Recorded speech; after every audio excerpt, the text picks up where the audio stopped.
기도하면서 예배의 자리로 나갑시다. 당신은 영광의 왕, 당신은 평강의 왕, 당신은 하늘과 땅의 주, 당신은 정의의 아들. 천사가 무릎 꿇고 예배하고 찬송하네. 영원한 생명 말씀, 당신은 예수 그리스도 주. 호산나 다윗의 자손께, 호산나 불러 왕 중의 왕. 높은 하늘의 영광을 예수 주 메시아네.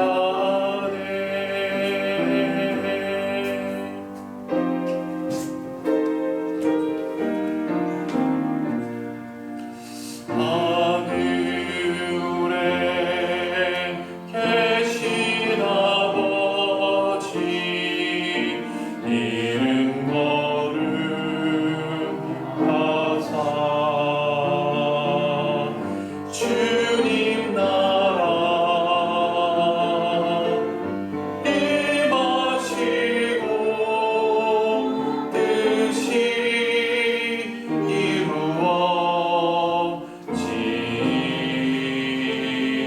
이루어지이다.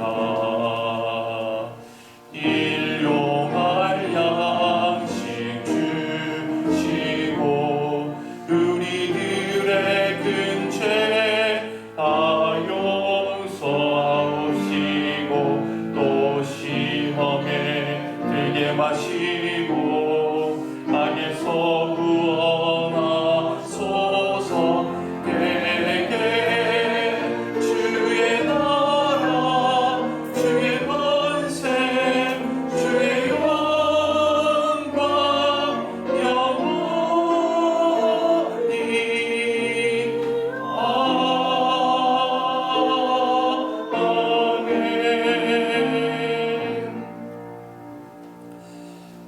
할렐루야. 하늘에서 여호와를 찬양하며 높은 데서 그를 찬양할지어다. 해와 달아 그를 찬양하며 밝은 별들아 다 그를 찬양할지어다. 하늘의 하늘도 그를 찬양하며 하늘 위에 있는 물들도 그를 찬양할지어다. 하나님, 예수님을 믿어 죄사함을 받고 하나님의 백성이 되게 하셨을 뿐만 아니라 저희를 제자로 삼아 의로운 길을 걷게 하신 은혜 감사드립니다.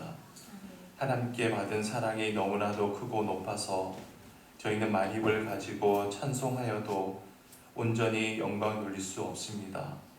눈물로 주님을 섬겨도 받은 은혜를 다 갚을 수가 없습니다.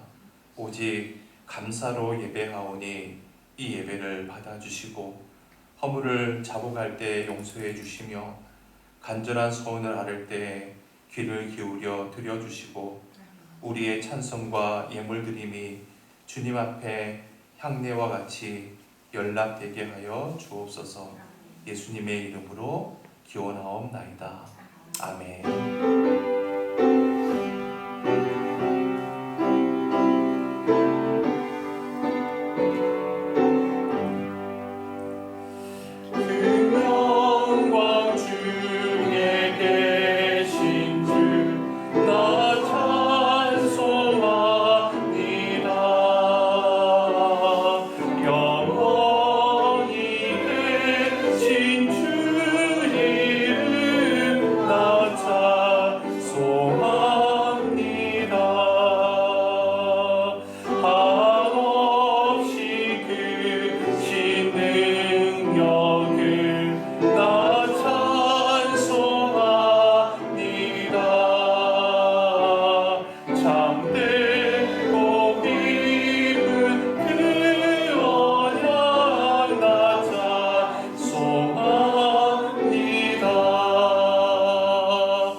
하나님이여 나를 판단하시되 경건하지 아니한 나라에 대하여 내 송사를 변호하시며 간사하고 불의한 자에게 나를 건지소서.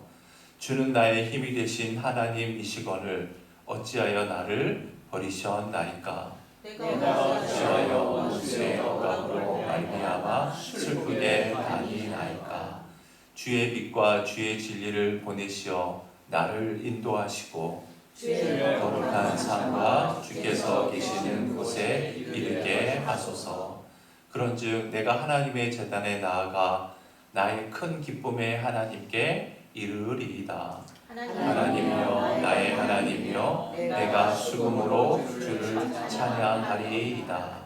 내 영혼아 내가 어찌하여 낙심하며 어찌하여 내 속에서 불안해하는가. 너는 하나님께 소망을 두라. 그가 나타나 도우심으로 말미암아 내 하나님을 여전히 찬송하리로다. 아멘. 나는 전능하신 아버지 하나님 천지의 창조주를 믿습니다. 나는 그의 유일하신 아들 우리 주 예수 그리스도를 믿습니다.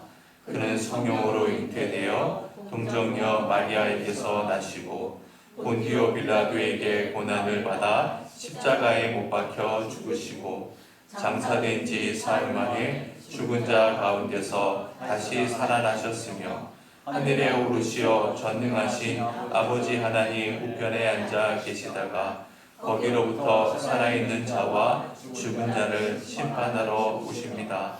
나는 성령을 믿으며 거룩한 공교회와 성도의 교제와 죄를 용서받는 것과 몸의 부활과 영생을 믿습니다. 아멘.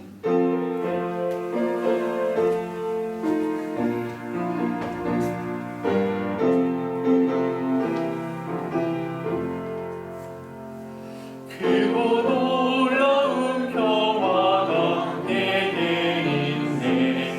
이 세상에는 없는 평화. 나의 영혼과 복 주께 드립니다.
예수께서 잡히시던 밤에 떡을 가지사 축사하시고 떼어 이르시되 이것은 너희를 위하는 내 몸이니 이것을 행하여 나를 기념하라.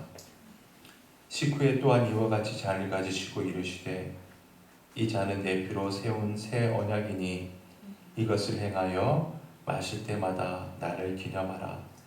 너희가 이 떡을 먹으며 이 잔을 마실 때마다 주의 죽으심을 오실 때까지 전하는 것이니라.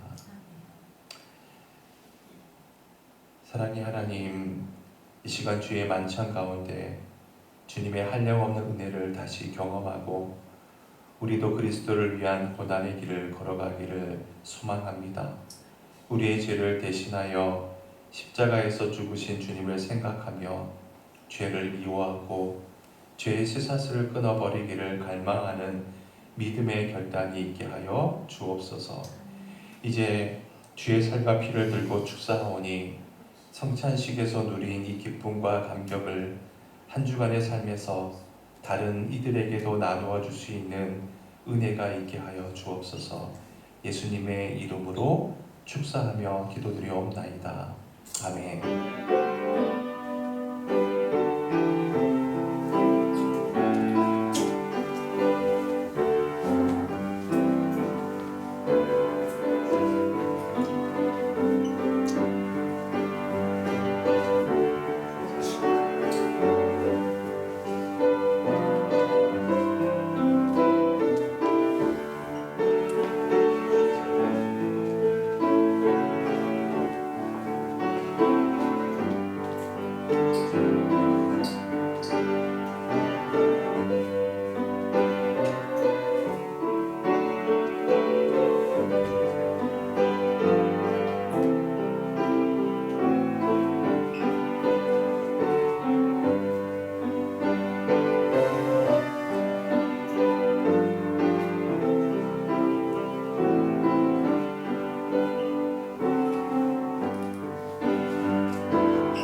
우리 함께 기도하실 때 회중을 대표해서 김민지 권사님께서 기도하시겠습니다.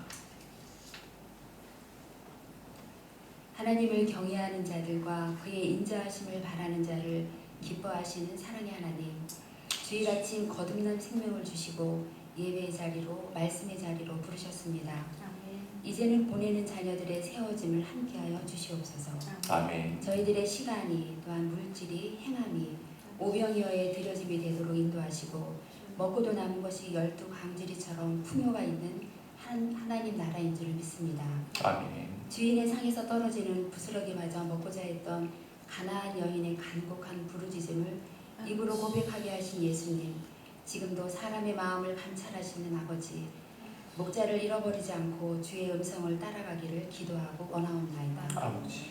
오늘도 이 시간 말씀을 준비하신 두 분 목사님, 교회와 성도를 위해 하시는 모든 과정이 진정 참된 연합이 되기를 예수님의 이름으로 기도드립니다. 아멘.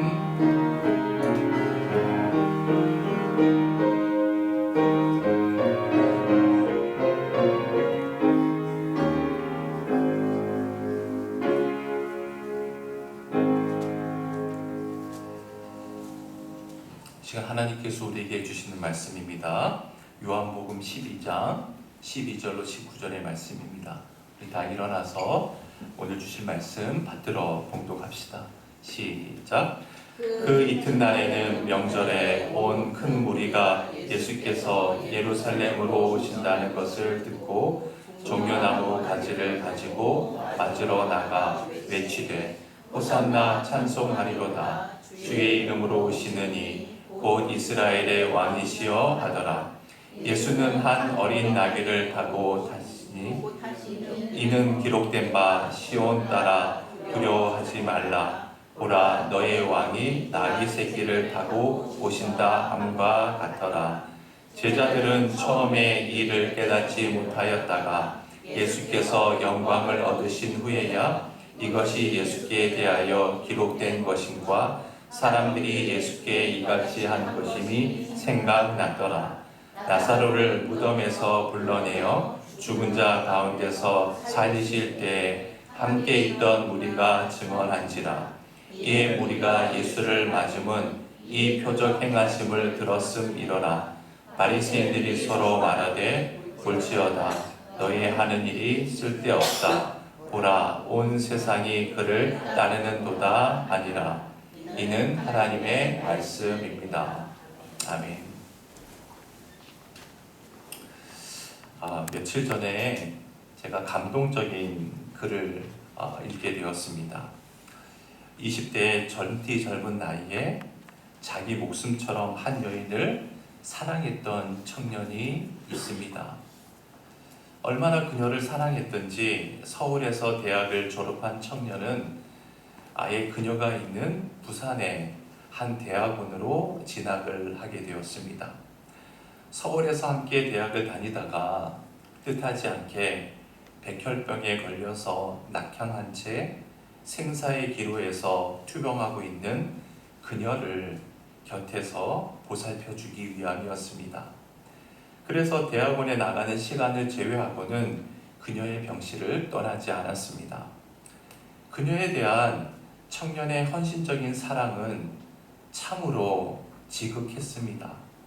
백혈병이란 불치의 병이 결코 사랑을 가로막는 장애물이 될 수는 없었습니다. 오히려 그로 인해서 두 사람의 애절한 사랑은 날로 그 깊이를 더해갔습니다. 저 개인적으로 이 글을 읽는 내내 요즘 같은 시대에 이런 수뇌보 같은 사랑을 나누는 젊은 청년들이 있다는 사실이 정말 놀라웠던 것 같아요. 지난 1월 27일이었습니다. 그러니까 2025년 1월 27일. 그날은 바로 설날 전날이었습니다. 그날도 변함없이 병실을 지키고 있는 청년을 향해서 그녀는 설날에는 고향에 가서 부모님께 인사를 드리고 오라고 말했습니다. 하지만 청년은 너가 걱정이 되어서 그럴 수 없노라고 거절했습니다. 하지만 그녀는 그 어느 때보다 밝은 표정으로 나를 정말 사랑한다면 걱정 말고 고향에 다녀오라고 몇 번씩이나 간곡히 부탁을 하는 거예요. 그 표정이 평소에 비해서 너무나 밝았기에 청년은 홀가분한 심정으로 자기 부모님이 계신 고향을 향해 출발했습니다. 몇 시간 만에 고향 터미널에 도착한 청년은 제일 먼저 사랑하는 여자친구에게 전화를 걸었습니다. 그런데 그녀가 전화를 받지 않는 거예요. 병실로 전화를 했지만 또 병실 전화도 아무도 받지 않는 겁니다. 그래서 담당 간호사에게 전화를 걸었는데 간호사의 대답은 그녀가 2시간 전에 이미 죽었고 시체는 현재 영안실에 있다는 겁니다. 청년은 가슴이 터질 것 같았습니다. 그리고 뜨거운 눈물을 흘리면서 이제 싸늘한 시체로 변해버린 그녀를 찾아 병원으로 되돌아갔습니다. 그리고 화장터에서 그녀는 한 줌의 재가 되어서 청년의 손에 다시 안겼습니다. 그 직후에 청년은 밀려오는 슬픔과 괴로움 속에서 이렇게 글을 썼습니다. 세계 곳곳에서 전쟁과 재난으로 인해 수천 명이 죽었다는 기사가 나와도 그것은 그저 남의 일이라고 생각될 뿐이었다. 그 정도로 죽음이란 나와는 상관없는 것이었다. 백혈병에 걸린 사람이 모두 다 죽어도 내가 사랑하는 사람만큼은 죽지 않을 줄 알았다. 그러나 그녀의 곁을 떠나 있던 불과 몇 시간 사이에 그녀의 죽음을 통해서 비로소 죽음은 멀리 있는 것이 아니라 나와 함께 있는 바로 나의 것임을 깨달았다. 그렇습니다. 죽음이라는 경험은 사랑하는 자의 죽음을 봐야 하는 산자의 몫입니다. 그러므로 사랑하던 여인이 죽었다는 것은 그녀를 사랑하던 청년 자신이 죽은 것을 의미하죠.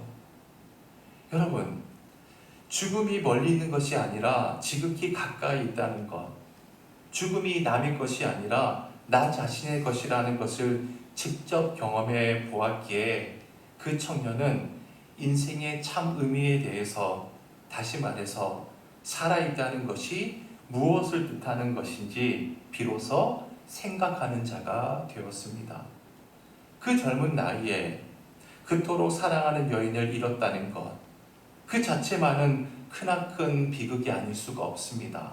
그러나 그로 인해서 인생의 의미를 비로소 깨닫고 참되고 바른 삶을 살 수 있다면 그것은 비극이 아니라 오히려 더 큰 축복이자 은총이 아닐 수가 없습니다. 여러분, 그렇습니다. 죽음을 경험해 보지 아니한 자, 죽음이 자기 것임을 깨닫지 못하는 자는 아무리 나이가 들어도 살아있음의 참된 의미를 알 도리가 없습니다. 이제 본문으로 돌아가 보겠습니다. 예수님께서는 어린 나귀를 타시고 예루살렘으로 입성하셨습니다. 유월절 명절을 지키기 위해 예루살렘에 모여있던 유대인들은 모두 뛰쳐나가서 종려나무 가지를 흔들며 지축이 흔들릴 정도로 호산나를 외치며 열광적으로 주님을 환영했습니다. 그 분위기에 고무되어서 주님을 뒤따르던 12명의 제자들도 한껏 흥분되어 있었을 것임은 두말할 나위가 없습니다. 자, 오늘 본문의 증언을 봅시다. 14절로 16절까지 말씀입니다. 같이 읽어볼까요? 시작. 예수는 한 어린 나귀를 보고 타시니 이는 기록된 바 시온 딸아 두려워하지 말라. 보라, 너희의 왕이 나귀 새끼를 타고 오신다 함과 같더라. 처음에 이 일을 깨닫지 못하였다가 예수께서 영광을 얻으신 후에야 이것이 예수께 대하여 기록된 것임과 사람들이 예수께 이같이 한 것임이 생각났더라. 주님을 향해서 열광하는 그 백성들만큼 제자들 역시 흥분해 있었습니다. 이런 정도의 열기라면 주님께서 패역한 헤롯 왕가와 그리고 로마군을 몰아내고 이스라엘의 왕권을 회복할 것임은 분명해 보이는 겁니다. 동시에 제자들은 한 자리씩 주요 관직을 차지하게 될 것임도 믿어 의심치 않았습니다. 그래서 그들은 주님께서 왜 어린 나귀 새끼를 타고 입성하는지 그 본질적인 이유에 대해서 생각해 보려고도 하지 않았습니다. 예수님께서 자신의 왕 되심을, 평화의 왕 되심을 선포하기 위해서 나귀를 타셨다는 것은 당연한 일이라 하겠지만 왜 하필이면 그럴듯한 장성한 나귀도 아니라 볼품없는 어린 나귀 새끼를 타시는지 그 누구도 그 의미를 생각해 보려고 하지 않았다는 겁니다. 그들은 단지 그들의 욕망이 빚어내는 꿈에 도취되어서 들떠 있었을 뿐입니다. 결국 예수님께서 영광을 얻으신 그 이후에야 그 모든 것의 참뜻을 깨닫게 되었습니다. 다시 말해서 그들의 예상과는 전혀 다르게 십자가 위에서 무력하게 찢겨져 돌아가시고 사흘 만에 부활하신 것을 확인한 후에야 그들은 비로소 그 모든 의미를 바르게 깨달을 수가 있었던 것이죠. 이와 관련해서 스가랴 선지자는 일찍이 이렇게 예언했습니다. 스가랴 9장 9절 말씀입니다. 다 같이 시작. 시온에 따라 크게 기뻐할지어다. 예루살렘에 따라 즐거이 부를지어다. 보라, 내 왕이 내게 임하나니 그는 공의로우시며 구원을 베푸시며 겸손하셔서 나귀를 다시나니 나귀의 작은 것 곧 나귀 새끼니라. 보세요. 주님께서는 만왕의 왕이시되 만민을 그냥 짓밟고 만민 위에 군림하는 그런 왕이 아니라 도리어 만민을 위한 대속물로 당신의 생명을 내어놓기 위해서 겸손하게 나귀 새끼를 타시고 예루살렘에 입성하심을 스가랴 선지자는 일찍이 예언을 했던 것입니다. 그런데 제자들은 주님께서 부활하신 이후에야 비로소 이 말씀을 깨닫게 되었다는 것이죠. 이사야 선지자도 또 이렇게 예언했습니다. 이사야 53장 4절에서 6절입니다. 시작. 그는 실로 우리의 질고를 지고 당하였거늘 우리는 생각하기를 그는 징벌을 받아 하나님께 맞으며 고난을 당한다 하였노라. 그가 찔림은 우리의 허물 때문이요 그가 상함은 우리의 죄악 때문이라. 그가 징계를 받음으로 우리는 평화를 누리고 그가 채찍에 맞음으로 우리는 나음을 받았도다. 우리는 다 양 같아서 그릇 행하여 각기 제 길로 갔거늘 여호와께서는 우리 모두의 죄악을 그에게 담당시키셨도다. 우리가 우리의 온몸으로 지었던 온갖 죄에 대한 형벌을 주님께서 친히 담당하시기 위해서는 하나님의 아들이신 주님의 온 몸이 십자가 위에서 대신 찢겨져서 대속의 피를 흘려야 했음을 이사야 선지자는 예수님께서 이 땅에 오시기 700년 전에 이미 예언을 했던 것입니다. 하지만 제자들은 이 예언의 말씀도 주님께서 부활하신 이후에야 깨달았다는 것이죠. 여러분, 아시다시피 주님께서는 평소 제자들에게 이런 말씀을 여러 차례나 되풀이하지 않았습니까? 얘들아, 내가 예루살렘으로 올라가면 장로들과 대제사장들에게 많은 고난을 받을 것이다. 그리고 죽음을 당하고 3일 만에 살아날 것이다. 틈만 나면 수시로 말씀하셨습니다.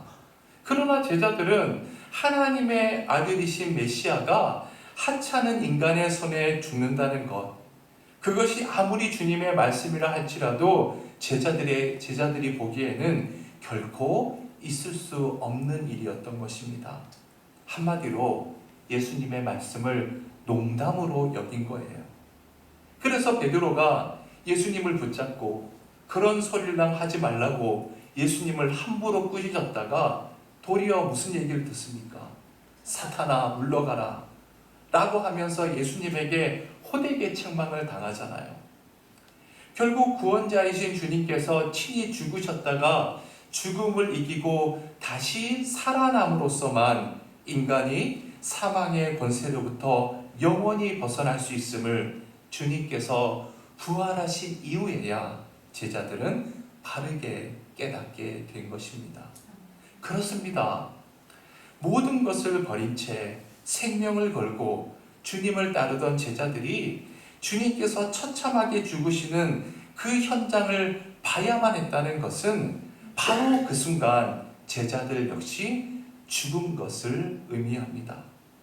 또한 죽음의 절망 속에 빠져있던 제자들이 부활하신 주님을 만났다는 것은 곧 주님과 함께 그들 자신이 부활한 것임을 의미합니다. 여러분, 그렇습니다. 부활은 멀리 있지 않았습니다. 남의 것도 아니었습니다. 부활은 가까이 있었습니다. 아니, 바로 제자들 자신들의 것이었습니다. 결국 그 부활 속에서 그들은 모든 것의 참된 의미를 깨닫게 되었습니다.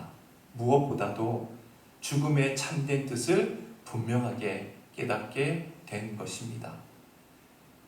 그 이후에 제자들은 그리스도 안에서 진리를 위해서 그들의 목숨을 전혀 두려워하지 않았습니다. 그래서 그들을 만나는 자마다 죽음과 삶의 의미를 새롭게 깨닫는 생명의 역사가 세계 도처에서 끊임없이 일어날 수 있었던 것입니다. 여러분, 잊지 마십시다. 죽음을 아는 자만이 삶의 의미를 바르게 깨달을 수 있습니다. 죽음이 자기 것임을 알기 전까지는 삶은 덧없이 허망하게 탕진될 따름입니다. 그러나 부활을 아는 자만이 죽음의 의미를 바르게 알 수 있고, 그러므로 참된 삶을 바르게 살기 위해서는 반드시 부활을 먼저 알지 않으면 안 됩니다. 그리스도 안에서 부활을 알고 그 부활을 나의 것으로 삼는 자만 죽음의 의미를 바르게 알 수 있고, 죽음의 의미를 바르게 깨닫는 사람만 참되고 의미 있는 삶을 살 수가 있는 것입니다. 여러분, 꼭 기억하십시오. 그리스도 안에 있는 부활을 나의 것으로 삼을 때 이 세상에서의 우리의 모든 삶은 역경이나 고난이라 할지라도, 아니 죽음마저도 그 어떠한 기적보다 더 큰 기적으로 승화될 수가 있습니다. 자, 그렇다면 주님의 부활은 어디에 있습니까? 아니, 부활하신 주님께서 어디에 계시기에 그분의 부활을 어떻게 나의 것으로 삼을 수가 있습니까? 부활하신 주님께서 승천하시기 직전 이 세상에서 남기셨던 마지막 말씀, 마태복음은 이렇게 증언하고 있습니다. 마태복음 28장 20절 하반절입니다. 우리 함께 읽어봅시다. 시작. 볼지어다 내가 세상 끝날까지 너희와 항상 함께 있으리라. 그렇습니다. 부활하신 주님께서는 영으로 언제나 우리와 함께하고 계십니다. 내가 어느 장소, 어느 상황에 있든 간에 주님께서는 바로 그곳에서 나와 함께하고 계십니다. 그래서 그분의 말씀을 믿고 그분을 향해서 우리의 마음을 활짝 열기만 하면 부활하신 주님께서 우리 안에 늘 거하심으로 그때부터 삶과 죽음의 의미는 전혀 새로워지게 되는 것입니다. 서두에서 말씀드린 그 청년이 그토록 사랑했던 여인이 죽기 한 달 전에 자신의 죽음을 내다보면서 청년에게 써보낸 글을 제가 읽어드리겠습니다. 화면으로도 제가 비춰볼게요. 한번 잘 보세요. 지금 내 곁엔 마당 가득 새소리, 햇살 먼 파도 소리, 다시 조용해진 방 안에 혼자 있다. 기적은 꼭 큰 소리로 와야 하는 것도 아니고 온 세상 사람 놀라게 하며 오는 것도 아니지. 나의 삶, 보이는 세상 하루하루가 기적이고 축복이구나. 내 마음에 이런 기적을 기뻐하는 마음이 부족하다면 그건 큰 기적과 축복을 받아들일 자세가 아니기 때문이겠다. 내가 엎어져서 자기 속에 어둠이 끝이라는 숨막힘이, 혼자라는 외로움이 전부라고 울고 있을 때 나를 바로 세워주신 주님께서 이 따뜻한 햇살과 맑은 바람과 정다운 새소리까지 내 안에 넘치도록 채워주시고 더 이상 죽어가는 내 안에 갇혀 사는 것이 아니라 세상과 즐겁게 대화하고 서로 나누며 살게 하시는구나. 이것이야말로 정말 기적이다. 아무개야, 우리 같이 감사드리자. 오 즐거워라. 지난날 아침빛 같은 밝은 맘, 순전한 믿음 품으니 이 맘에 어둠 없어라. 결국 이 여인은 죽음을 믿음으로 받아들였고 그 믿음으로 영원하신 주님 품 안에 안길 수 있었습니다. 또한 이 여인의 남자친구였던 청년도 죽음을 깨닫고 나서 주님을 영접했습니다. 그리고 부활의 신앙을 갖게 되었습니다. 사랑하는 교우 여러분, 부활하신 주님 안에서는 모든 것이 기적입니다. 죽음이야말로 가장 큰 기적입니다. 소망하기는 부활하신 주님께서 바로 지금 우리와 함께하고 계심을 믿고 그 부활의 신앙으로 살아가는 여러분 모두가 되시길 주님의 이름으로 축원해 드립니다. 우리 찬양 살아계신 주 함께 찬양 부르시면서 예물 봉헌하겠습니다.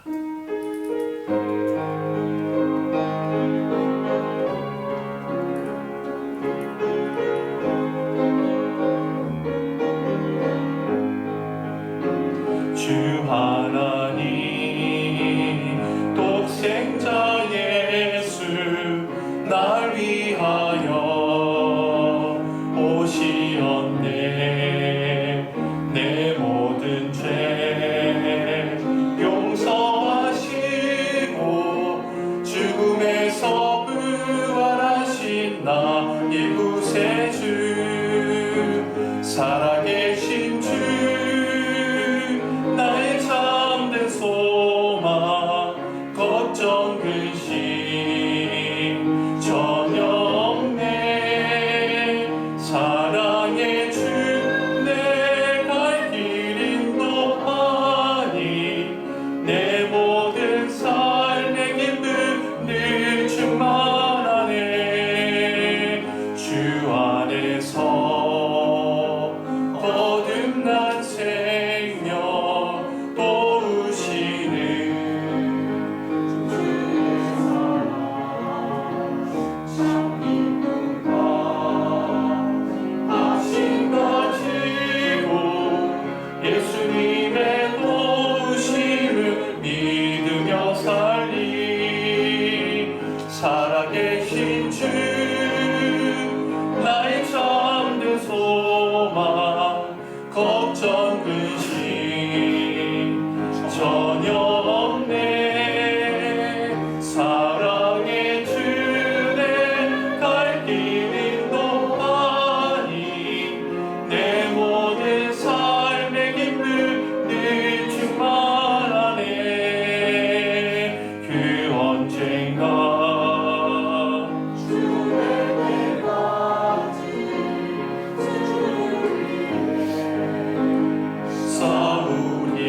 싸우리라 승리의 길 멀고 멀고 주님께서 나의 앞길 지켜주시리. 살아계신 주 나의 참된 소망 걱정 근심 전혀 없네. 사랑의 주 내 갈 길 인도하니 내 모든 삶의 기쁨 늘 충만하네. 살아계신 하나님 아버지, 2000년 전 죽으시고 부활하신 주님께서 우리를 사랑하시어 이곳까지 찾아오시고 이 시간 우리와 함께하고 계심에 진심으로 감사드립니다. 이 시간 주님을 향해 우리의 마음의 문을 엽니다.